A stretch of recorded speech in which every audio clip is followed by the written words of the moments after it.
తిరుమల శ్రీవారి సాలగట్ల బ్రహ్మోత్సవాలు ఘనంగా జరుగుతున్నాయి. ధ్వజారోహణంతో ఉత్సవాలు ప్రారంభం కాగా తొలి రోజు మలయప్ప స్వామి పెద్ద శేష వాహనంపై మాడవీధుల్లో ఊరేగుతున్నారు. బ్రహ్మాండ నాయకుడి బ్రహ్మోత్సవాలు చూసి తరించేందుకు భారీ ఎత్తున భక్తులు వచ్చారు. శ్రీవారి బ్రహ్మోత్సవాలు అక్టోబర్ 2 వరకు అంగరంగ వైభవంగా జరగనున్నాయి. 9 రోజుల పాటు స్వామివారు వివిధ వాహన సేవల్లో భక్తులకు దర్శనమిస్తారు. ఇప్పటికే టీటీడీ అన్ని ఏర్పాట్లు చేసింది. తిరుమల శ్రీవారికి ఏపీ సీఎం చంద్రబాబు నాయుడు పట్టు వస్త్రాలు సమర్పించారు. అనంతరం చంద్రబాబు దంపతులు తనయుడు నారా లోకేష్ శ్రీవారిని దర్శించుకున్నారు. శ్రీవారి వార్షిక బ్రహ్మోత్సవాల్లో భాగంగా ఇవాళ జరిగిన పెద్ద శేష వాహన సేవలో చంద్రబాబు కుటుంబ సభ్యులు పాల్గొన్నారు. రాత్రి 7:30 సతీమణి భువనేశ్వరితో కలిసి బేడి ఆంజనేయ స్వామి ఆలయం దగ్గరకు చేరుకుని స్వామివారిని సీఎం చంద్రబాబు దంపతులు దర్శించుకున్నారు. అక్కడి నుంచి శ్రీవారి ఆలయానికి చేరుకుని స్వామివారికి పట్టు వస్త్రాలు సమర్పించారు. అంతకుముందు శ్రీవారి దర్శనార్థం తిరుమలకు చేరుకున్న సీఎం చంద్రబాబు నాయుడు దంపతులు మంత్రి నారా లోకేష్ కు టీటీడీ అధికారులు ఘన స్వాగతం పలికారు. గాయత్రి నిలయం దగ్గర TTD chairman B R Naidu, EO Anil Kumar Singhal సీఎంకు స్వాగతం పలికారు.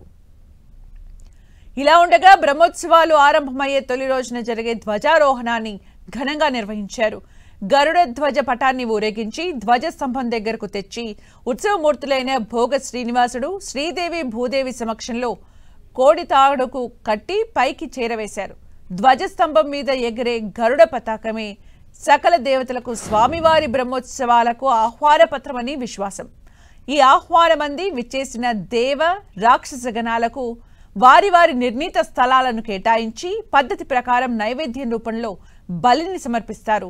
దీంతో స్వామివారి సాలగట్ల బ్రహ్మోత్సవాలు ప్రారంభమవుతాయి.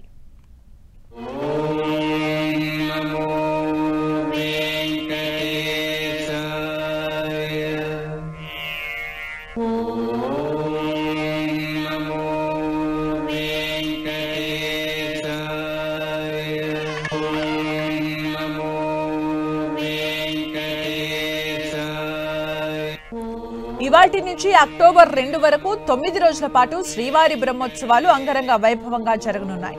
ఈ సందర్భంగా సామాన్య భక్తులకు ప్రాధాన్యత ఇచ్చేలా టీటీడీ ఏర్పాట్లు చేసింది. 9 రోజుల పాటు శ్రీవారి ఆలయంలో ఆర్జిత సేవలు, వీఐపీ బ్రేక్ దర్శనాలు, ప్రత్యేక దర్శనాలను రద్దు చేసింది టీటీడీ. బ్రహ్మోత్సవాలకు వచ్చే భక్తులు ఎక్కువగా ప్రజా రవాణా వ్యవస్థ వాడుకోవాలని అధికారులు ఇప్పటికే సూచించారు. పార్కింగ్ విషయంలో ఎటువంటి ఇబ్బందులు తలెత్తకుండా ప్రత్యేక కార్యాచరణ రూపొందించారు. ప్రతి కంపార్ట్మెంట్ లో భక్తుల రద్దీ చూసుకునే మిగిలిన వారిని అనుమతిస్తామని స్పష్టం చేశారు. బ్రహ్మోత్సవాలు జరిగే 9 రోజులు శ్రీవారి ఆలయంలో 3,50,00,000 విలువైన 60 టన్నుల పుష్పాలు వినియోగిస్తారు. సాంస్కృతిక ప్రదర్శనలకు 29 రాష్ట్రాల నుంచి వచ్చిన 229 కళా బృందాలను రప్పించారు. మొత్తం 3,500 మంది శ్రీవారి సేవకుల్ని అందుబాటులో ఉంచారు. కొండపైన ప్రతి 4 నిమిషాలకోసారి తీతీదే ప్రభుత్వ బస్సుల ద్వారా యాత్రికుల్ని నిర్దేశిత ప్రాంతాలకు చేరవేస్తారు. కొండ మొత్తం నిఘా కోసం 3,000 సీసీ కెమెరాలు అమర్చారు. 2,000 మంది తీతీదే సెక్యూరిటీ, 4,700 మంది పోలీసులు, 450 మంది సీనియర్ అధికారులతో భద్రతను కల్పించారు. బెంగమాంబ అన్నప్రసాద కేంద్రంలో ఉదయం 8 నుంచి రాత్రి 11 గంటల వరకు అన్నప్రసాదం పంపిణీ చేస్తారు.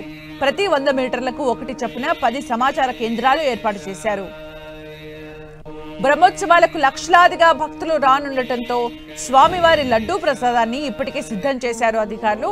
భక్తులందరికీ స్వామివారి లడ్డూ ప్రసాదం అందజేస్తామని టీటీడీ అధికారులు తెలిపారు.